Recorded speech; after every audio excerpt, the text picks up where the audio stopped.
point. Time and time again, I felt like this life had taken me right to the breaking point. It had become so hard to show up in a life that I didn't trust anymore. To be honest, I really felt like this last time was going to be the time to take me out. How many times have we heard that God will never put more on you than you can bear? Well, during this time, I beg to differ. Life had finally pushed me over the edge. I was convinced that the goodness and the grace of God were not for me. Those things were reserved for people who did everything right. My job in life was to sit on the sidelines and watch everyone else win. Win in their marriages, win in their families. I was done. Have you ever found yourself in that place? That place where you just feel like the fire has completely gone out of you. At 45 years old, this is exactly where I found myself. Completely unhappy. Feeling so unessential in this world. Feeling like every time I took 2 steps forward, I had to take 10 steps back.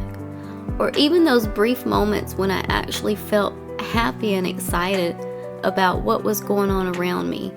Some little voice would pop up in my head. This voice always said the same horrible things to me.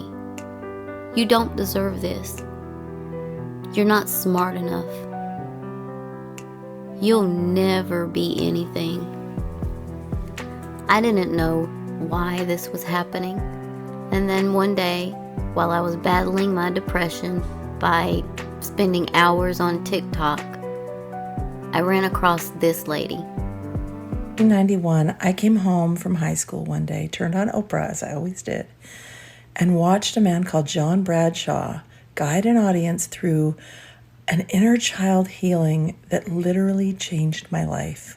And I want to share it with you today because I actually came across it, and I haven't heard it since.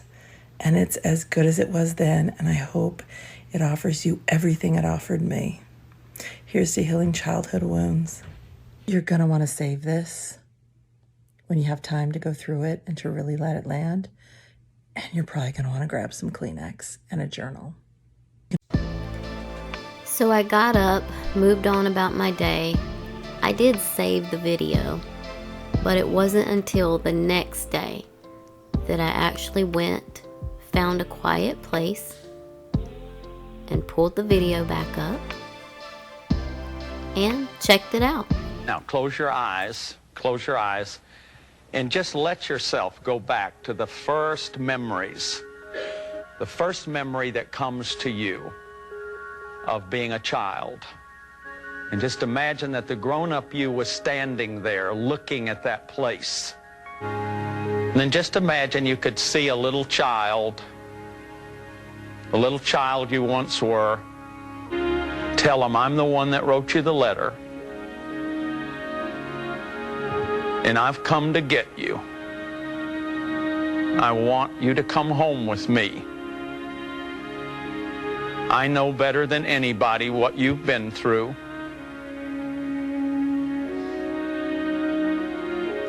And I love you just the way you are. And I want to be your champion. I want you to come and live with me. And if you're willing, pack up a little bag and bring your favorite toy. If you have a puppy or a kitty cat, you bring that too.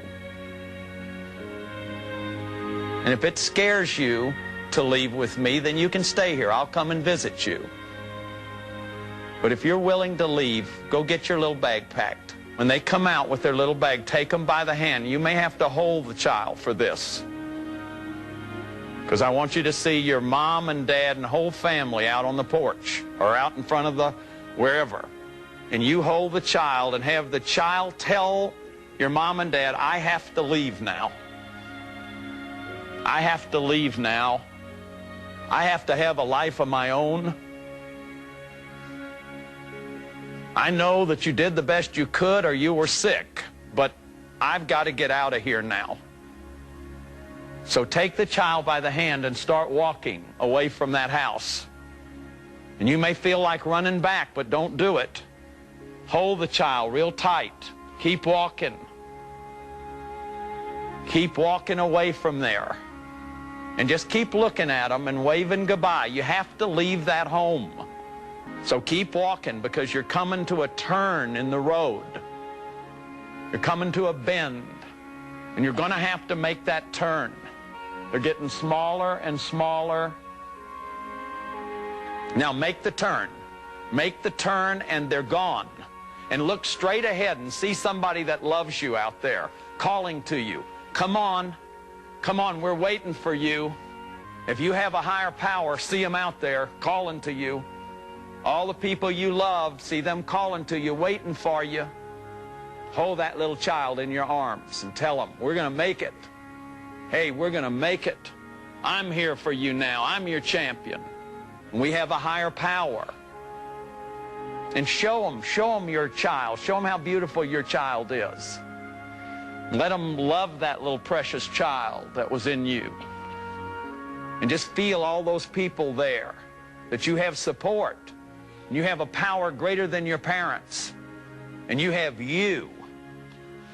And then just be alone with the child now. Just say goodbye to everybody and just be alone. And look at the child. Just look at your little child. Tell them, welcome to the world. I'm so glad you're here. I'm so glad you're a girl. So glad you're a boy. It's okay to cry. It's okay to cry. It's okay to be angry. It's okay to be afraid. I love you just the way you are. Just imagine that you could put the child in your heart so that they're as close to you as the air you breathe. So that when you breathe in and out, you feel that little child there.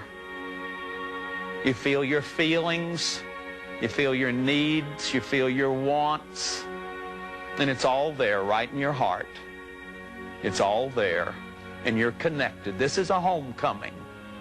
Some of us felt homesick at home. Some of us have never had a home. We never had a home. There was never a safe place, a haven where we could be who we were without being shamed and hurt. So feel that child, and you're going to remember this child in the weeks and the months to come. You're not going to forget this child. This child's right there in your heart. As I went through this exercise, all I could see was clothes on a clothesline. I was outside in the backyard with my mother, and she was hanging clothes. The wind was lightly blowing. I remember seeing the towels blowing in the wind. I even remembered the fresh smells coming off of them as the wind just blew. I felt so safe at that moment. I remember looking up and just watching my mom's hands as she placed the pegs on each piece of clothing that she was hanging. I remember her tea was sitting over on a table because it was hot outside. And I remember watching the ice melt in the glass as it sat there in the sun. And I remember loving the way the sun shined through the liquid inside. I thought it was so pretty. And then I looked up and I remember hearing a noise and seeing a helicopter overhead. and that's where my memory ends. Now, I walked away from that exercise feeling conflicted and yet renewed somehow. It was like I had my flame reignited again. But now I had more questions. I wanted to know why. Why is it every time I planted seeds in life, I would get to this point? I would grow through all these storms, get to the budding stage, but never ever bloom, never blossom. I wanted to know why I had days where I woke up and I hated myself. I didn't know how to not be depressed. I didn't know how to be happy. A couple of days later, I headed outside to finish up on a project that me and my family had started. And if I'm honest, we all basically just got on one another's nerves to the point where we said, you know what, we will attempt this later. Well, today was my later. I decided to head outside and go ahead and just start tackling the project by myself. I didn't think it would be that big of a deal because we had basically done all of the quote-unquote heavy lifting together. I just needed to do what I could to close up some of the gaps around the net that we had tried to put up to protect our ducks.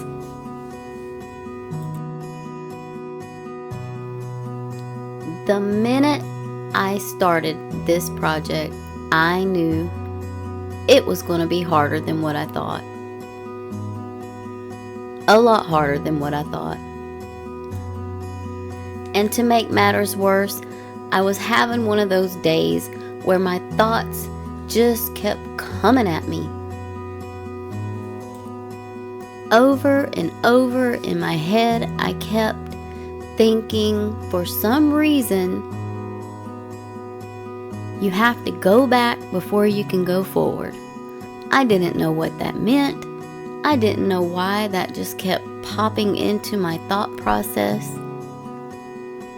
And then I would hear, there's no power until you change the pattern.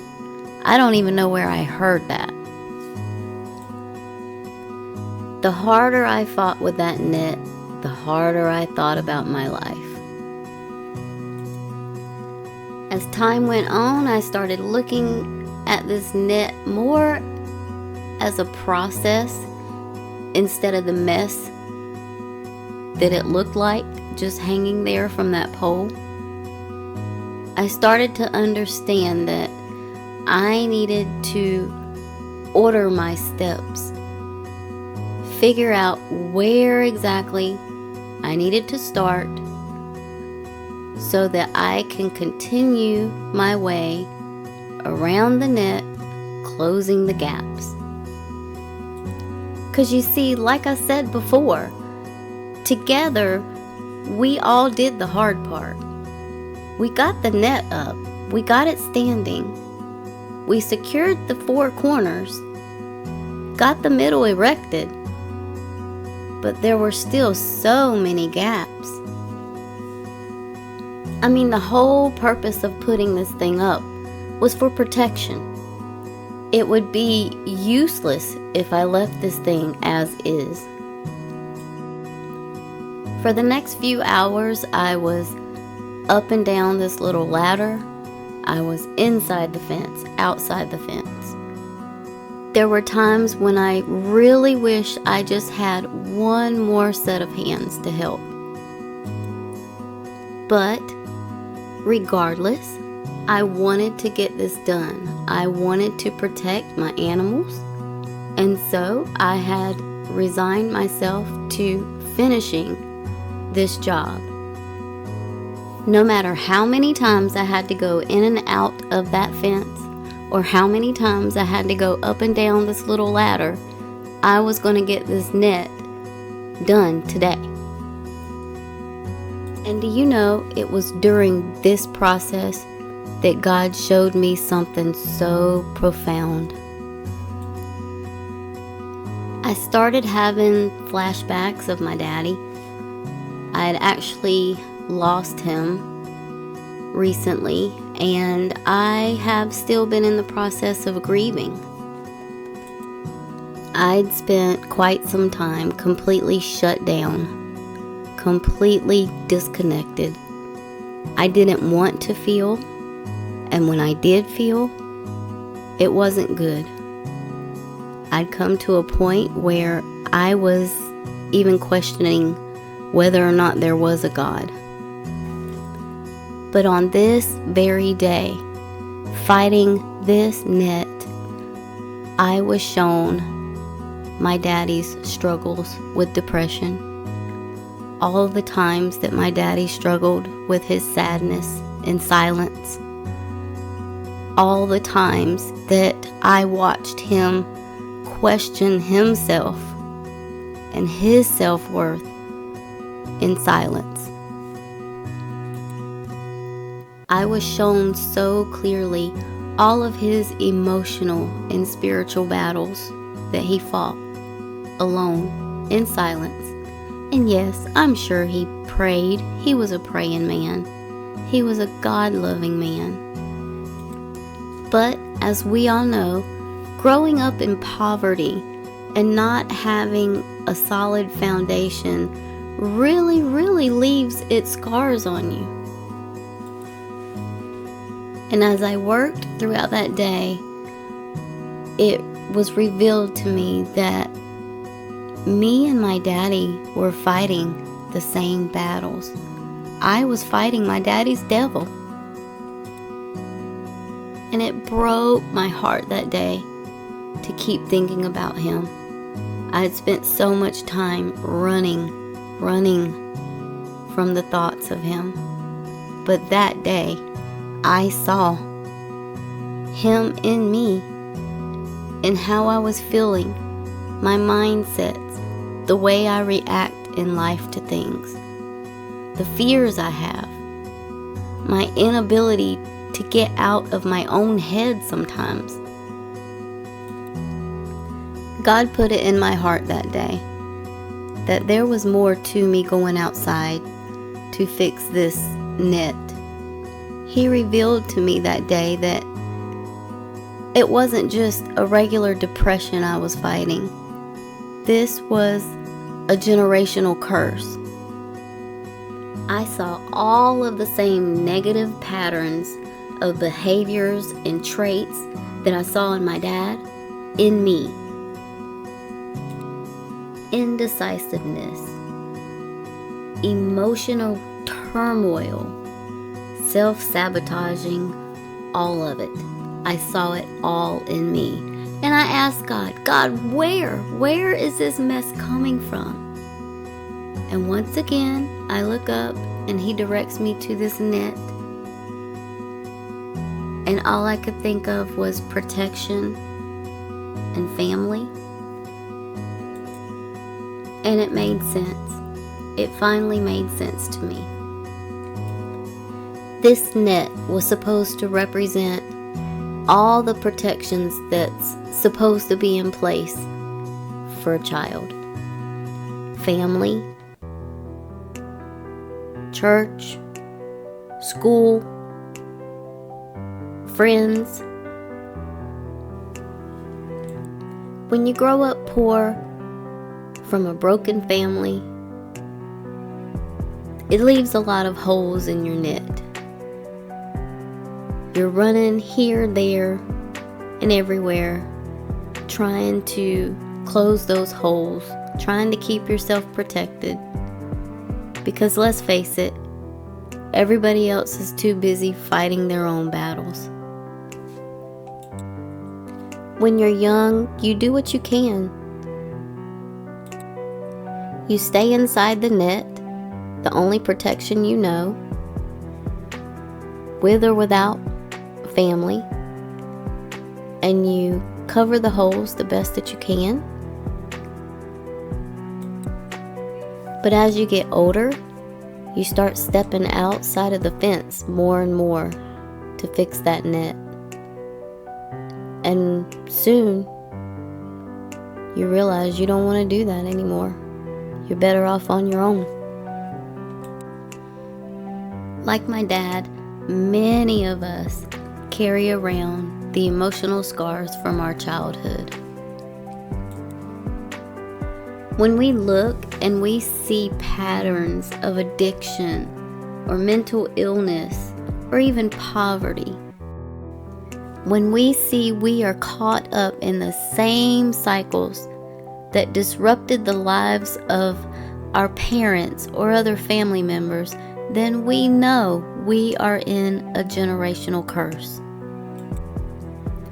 And you know, who in a million years would have ever guessed that me doing a little practice that I found on TikTok would have opened my heart and my mind up just enough so that I could start having this thought process and I could start letting God guide me. Remember, I had previously shut him out for some time. I was in a lot of pain. I was very angry.